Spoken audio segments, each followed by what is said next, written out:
Saya Fena Ziska Ulfasiha, NIM 2219009. Di sini saya sebagai pemateri pertama yang akan menjelaskan pengertian ilmu shorof. Pengertian ilmu shorof dari segi bahasa. Kata shorof artinya perubahan atau tahir.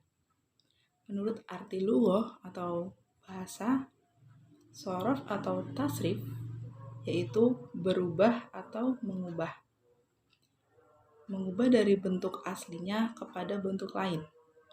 Sedangkan menurut istilah, yaitu berubahnya bentuk asal pertama fi'il madi menjadi fi'il mudhari'. Dari fi'il mudhari' menjadi masdar, menjadi isim fa'il, isim maf'ul, fi'il amr, fi'il nahi, isim zaman, isim makan, dan isim alat. Maksud dan tujuan dari perubahan-perubahan bentuk tersebut yaitu agar memperoleh makna atau arti yang berbeda. Dari perubahan bentuk satu kepada bentuk yang lain, dalam ilmu shorof dinamakan sighah. Dengan demikian, ilmu yang mempelajari berbagai macam bentuk perubahan kata, asal-usul kata, atau keadaannya itu dinamakan ilmu shorof. Sedangkan dari segi istilah, kata shorof artinya perubahan asal suatu kata kepada beberapa kata yang berbeda untuk mencapai arti yang dikehendaki yang hanya bisa tercapai dengan perubahan tersebut.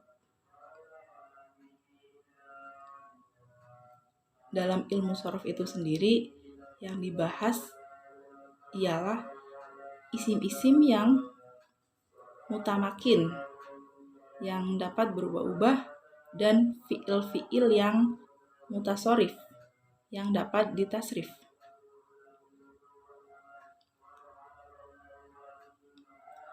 Manfaat adanya ilmu shorof ini sendiri yaitu untuk menjaga lisan agar jangan sampai salah ucap dalam tiap-tiap kata atau kalimat, dan untuk menjaga peraturan-peraturan bahasa Arab di dalam tulisan. Yang B, di dalam tulisan. Yang B, hubungan ilmu shorof dengan ilmu lainnya. As-shorfu ummul ulum wa nahwi abuha. Ilmu shorof induk segala ilmu dan ilmu nahwu bapaknya.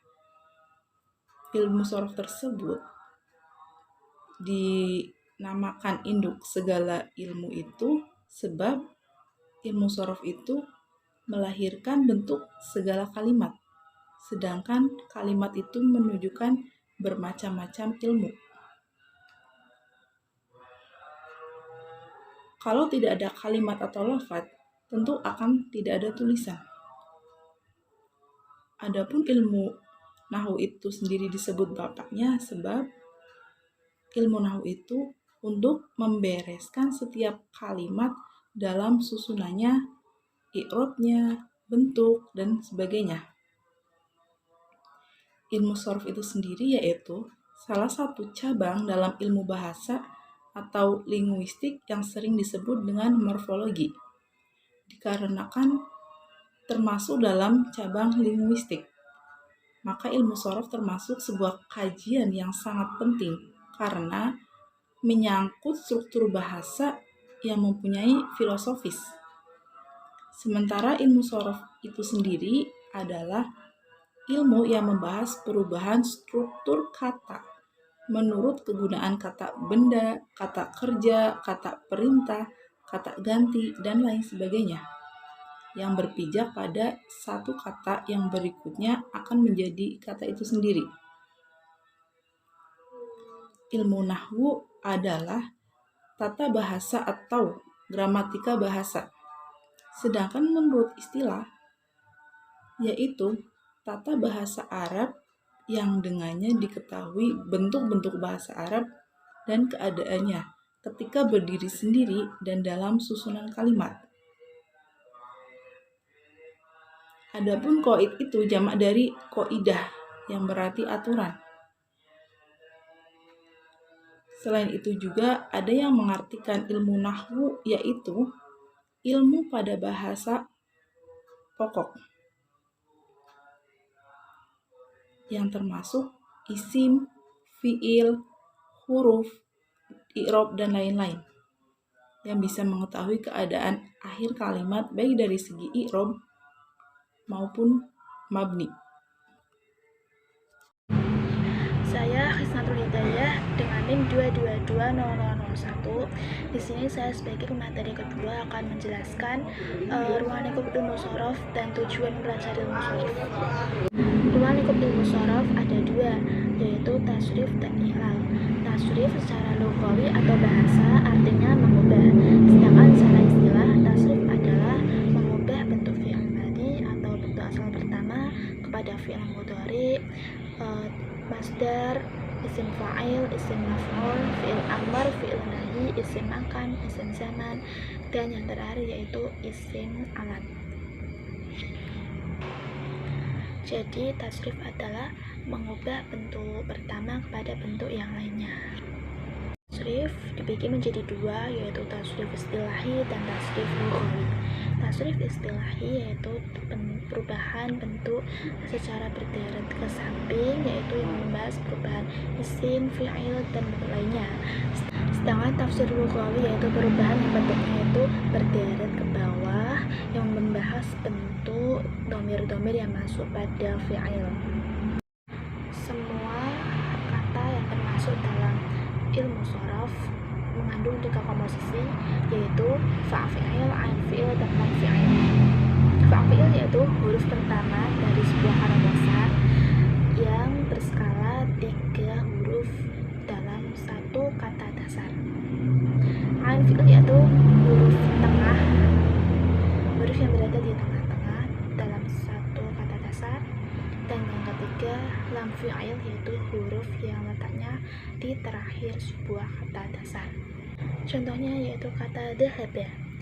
Da sebagai fa'il, ha sebagai ain fi'il, dan ba sebagai lam fi'il. Ruang lingkup yang kedua yaitu i'lal. I'lal adalah merubah huruf ilat untuk meringankannya, baik dengan qalb atau membalik, iskan atau menyukun, dan hafad atau membuang. Salah satu contoh i'lal yaitu kata da'a yang aslinya dari kata da'awa, mengikuti wazan fa'ala. Huruf wawu dirubah menjadi huruf alif karena wawu itu berharokat dan huruf sebelumnya berharokat fathah, maka kata da'awa dirubah menjadi da'a.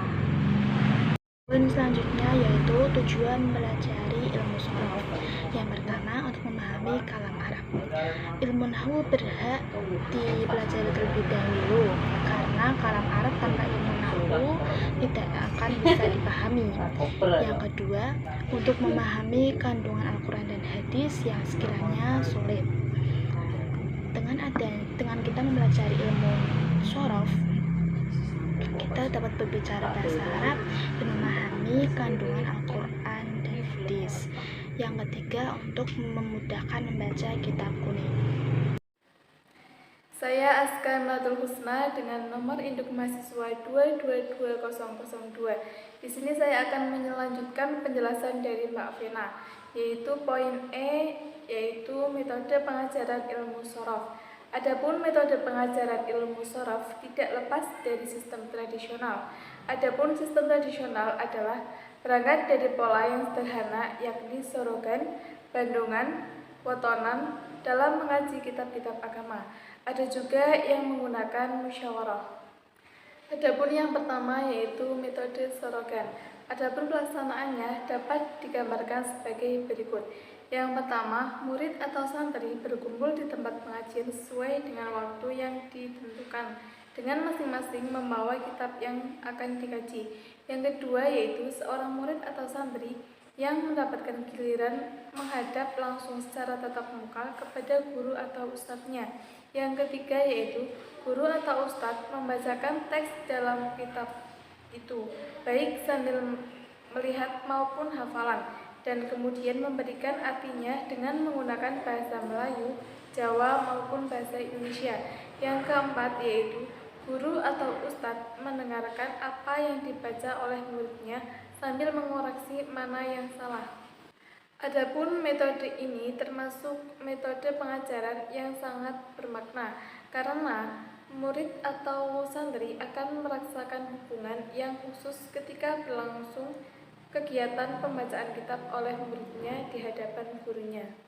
Adapun dampak negatif dan positif dari metode sorogan yaitu dampak positifnya adalah santri lebih mudah untuk berdialog dengan gurunya sehingga dalam dialog tersebut akan menimbulkan keakraban dengan gurunya.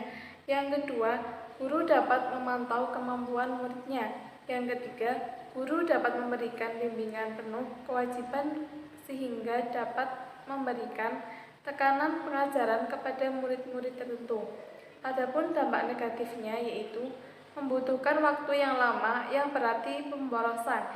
Yang kedua yaitu belum adanya instruksi di antara guru dengan murid sehingga pembelajaran akan terkesan pasif. Metode yang kedua yaitu metode bandungan. Metode ini juga disebut sebagai metode wetonan.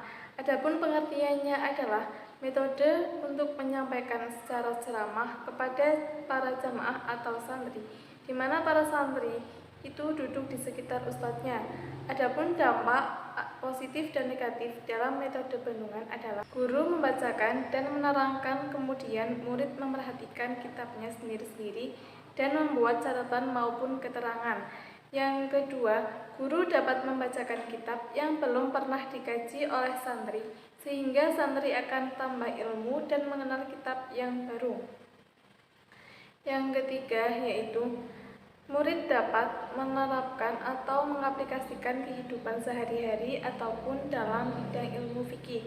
Yang selanjutnya yaitu dampak negatif. Dampak negatif dari metode bandungan ini yaitu penerapan metode mengakibatkan murid pasif. Yang kedua, selain itu murid tidak dilatih mengekspresikan daya kritisnya. Metode yang ketiga yaitu metode hafalan. Hafalan adalah kegiatan belajar murid dengan cara menghafal suatu teks tertentu di bawah bimbingan dan pengawasan seorang guru. Adapun yang perlu dilakukan oleh guru dengan menggunakan metode ini yaitu pada setiap kali tatap muka seorang murid menyetorkan hafalannya kepada guru. Yang kedua, pada waktu telah dilaksanakannya suatu hafalan yang ditugaskan kepada seorang guru, menyuruh seorang santri untuk mengucapkan pada bagian-bagian tertentu yang diminati. Yang keempat atau yang terakhir yaitu metode musyawarah. Metode ini dimaksudkan sebagai penyajian bahan pelajaran dengan cara murid atau santri itu membahasnya bersama-sama melalui tukar pendapat tentang suatu topik atau masalah. Sekian yang dapat saya sampaikan, kurang lebihnya mohon maaf. Wassalamualaikum warahmatullahi wabarakatuh.